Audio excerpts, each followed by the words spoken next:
Welcome to Washington Talk. I'm Ji Ha-ham. Last weekend's shocking assassination attempt on Republican presidential candidate Donald Trump continues to rock the nation, raising uncertainty to an already heated election process. On the world stage, allies question how this will impact the global order and their own policies. Meanwhile, a high U.S. official recently referred to the U.S.-South Korea alliance as a nuclear alliance. Today, we'll discuss these and more.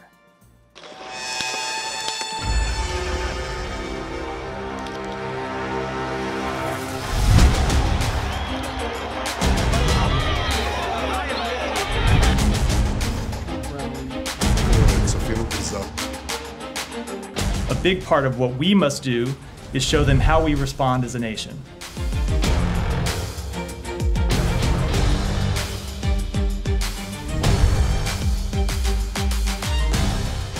Now North Korea is acting up again, but when we get back, I get along with them.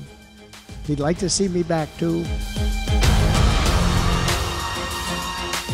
Just have to remember who we are. We are the United States of America, and there's nothing beyond our capacity when we do it together, and let's stay together.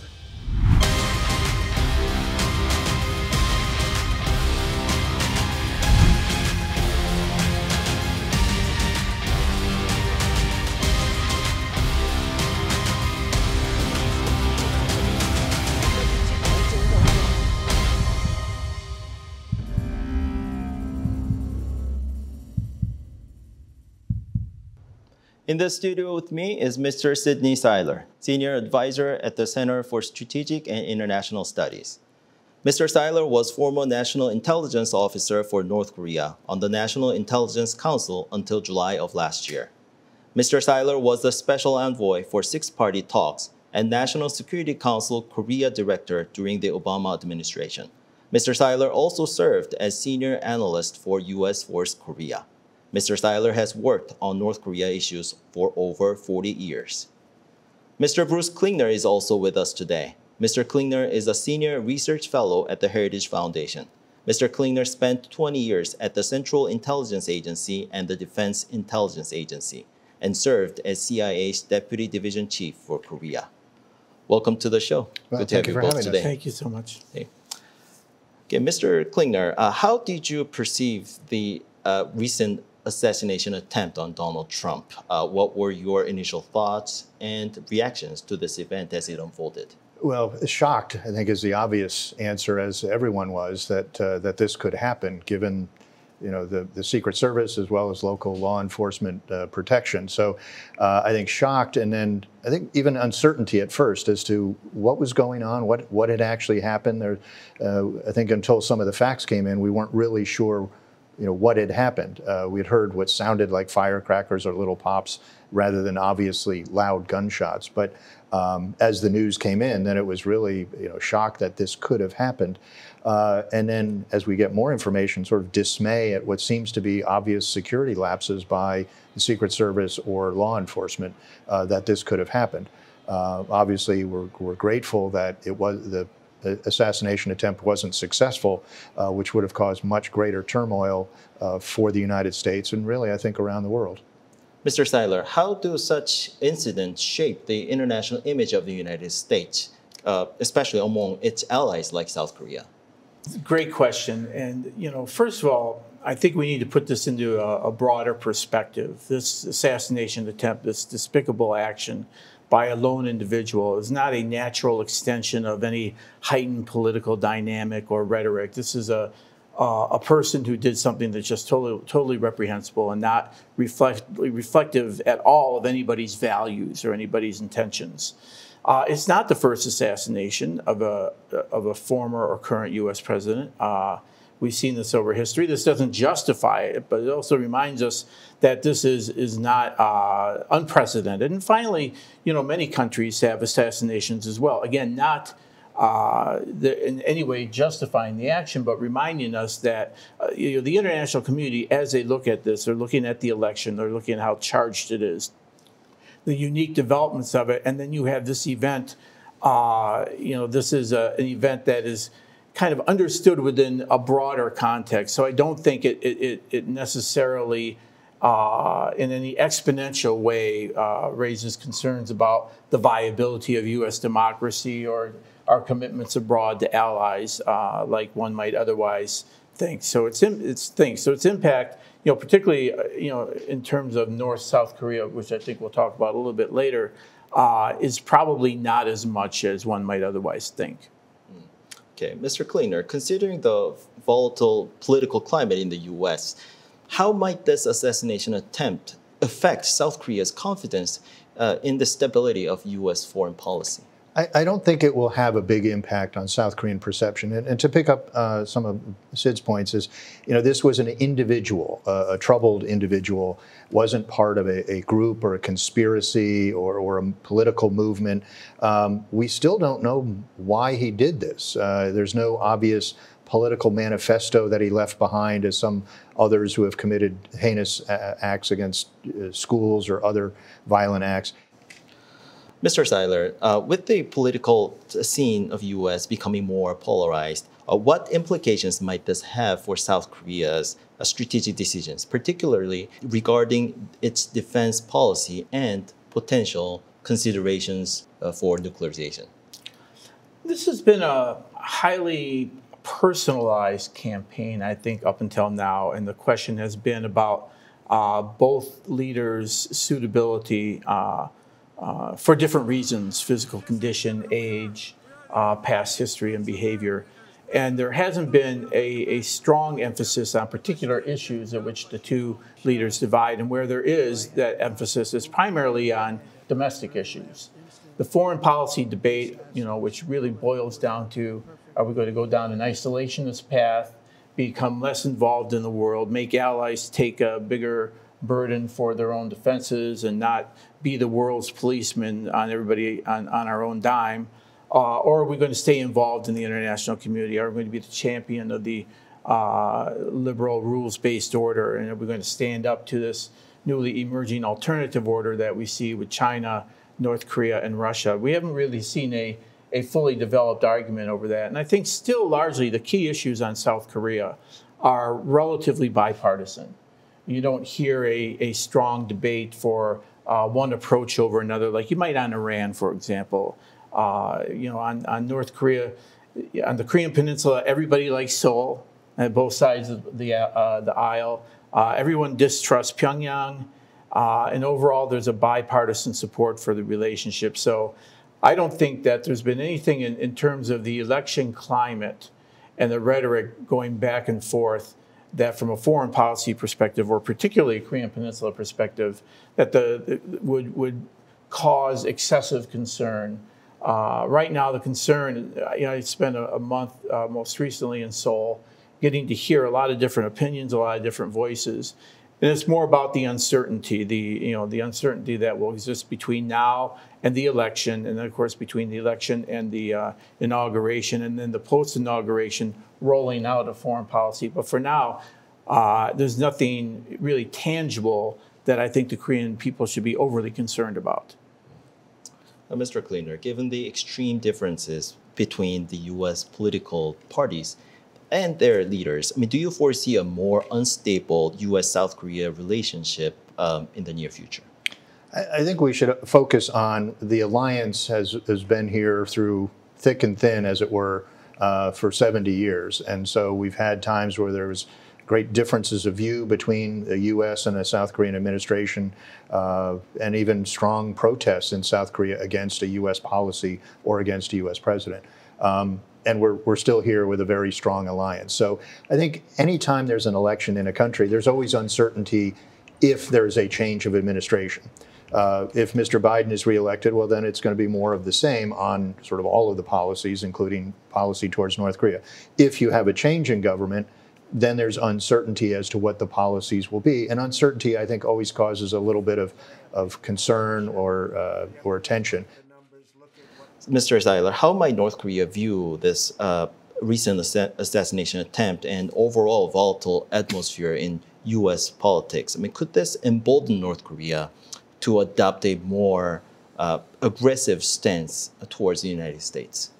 Well, I think at this point, North Korea, two things are happening. First of all, stereotypical views of the United States are being reinforced. The fact that, we have uncontrolled guns and people are shooting up the streets every day, and it's a very violent society. Again, these are stereotypical views that are also then repeated and amplified in their own propaganda to establish to the North Korean people what an evil country the United States is. So I would expect that stereotypical views will be reinforced. The propaganda lines will be updated. I don't think that any view of U.S. weakness, any political weakness coming from the current turmoil would somehow be a factor driving North Korea's provocation calculus. I know there's been a lot of speculation about whether North Korea might try to do something before the election to either have it influenced or to not allow the North Korea issue to fall off the table. So they may wait until after it's clear who will be the president, and maybe even after any inauguration, before they stage any type of actions that seek to shape the North Korea policy of the new leadership. How might the U.S. administration, regardless of the party in power, reassure South Korea and its allies of its commitment to their security?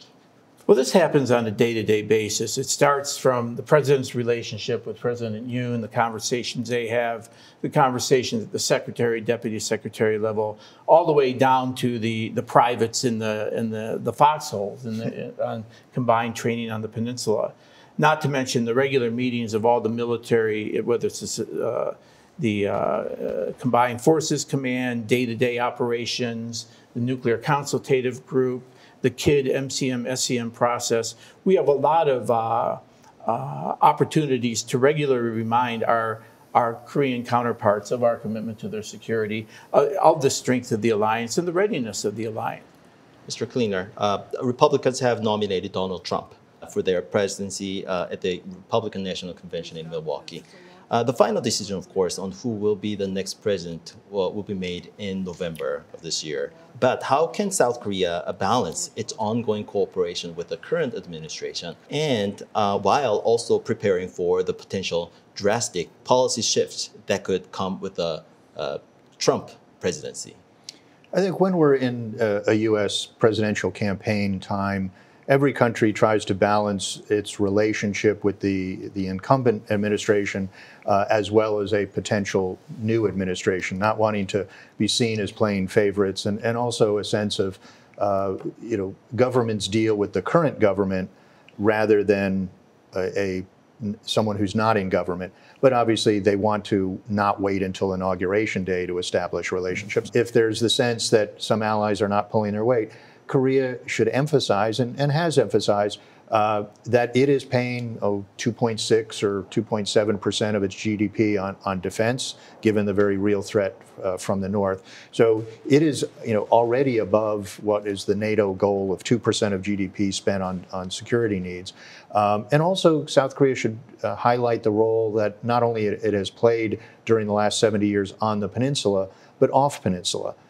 Its involvement in U.S. operations in Vietnam, Iraq, Afghanistan, UN peacekeeping operations, anti-piracy operations off the Somali coast.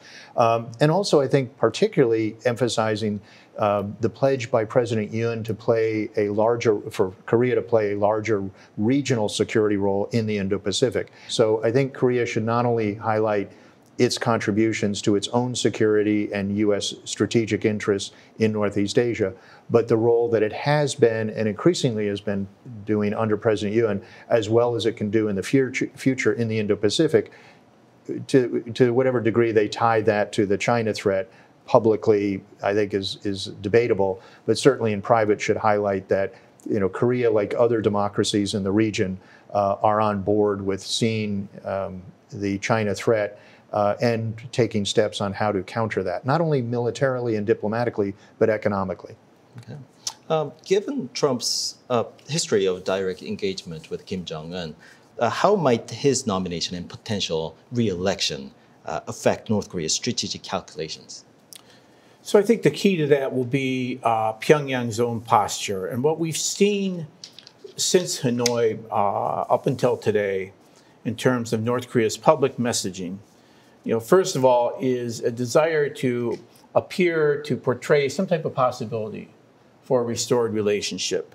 And I think part of that is a domestically oriented propaganda campaign designed to kind of cover the absolute failure of Kim Jong-un's approach towards President Trump during his first term.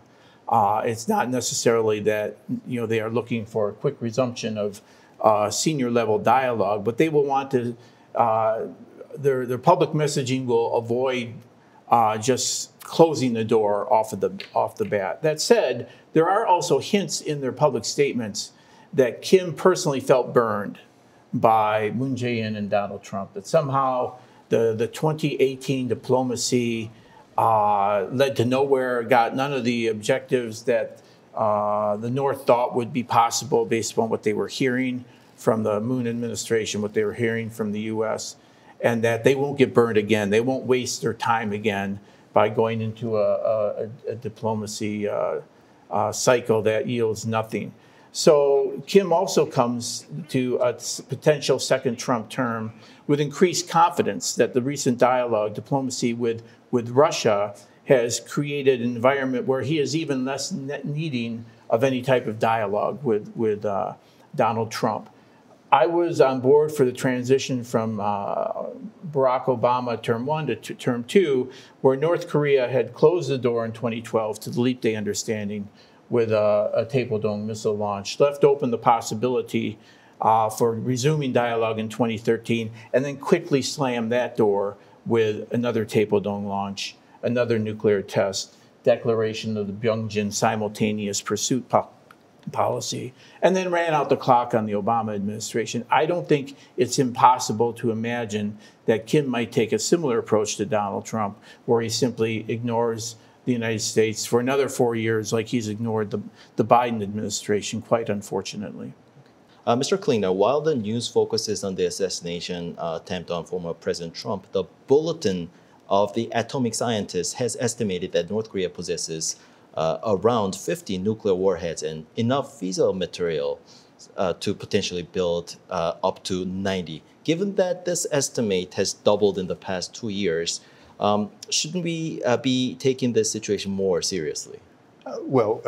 Those in government are taking it very seriously. It's just sort of the attention on North Korea sort of by outside experts or the media tends to ebb and flow. But the people in the intelligence community, the military, State Department, National Security Council, are focused on North Korea 24 hours a day. So then the question is, should we change our policy? Well, I'm the junior to Sid. I've only been doing Korea for 30 years. But we've tried everything, and there's no magic solution that if only we do this, tomorrow North Korea will throw away its nuclear weapons. So there's not a satisfying, perfect answer. So we sort of have to keep doing what we're doing. Is we keep knocking on the door for diplomacy.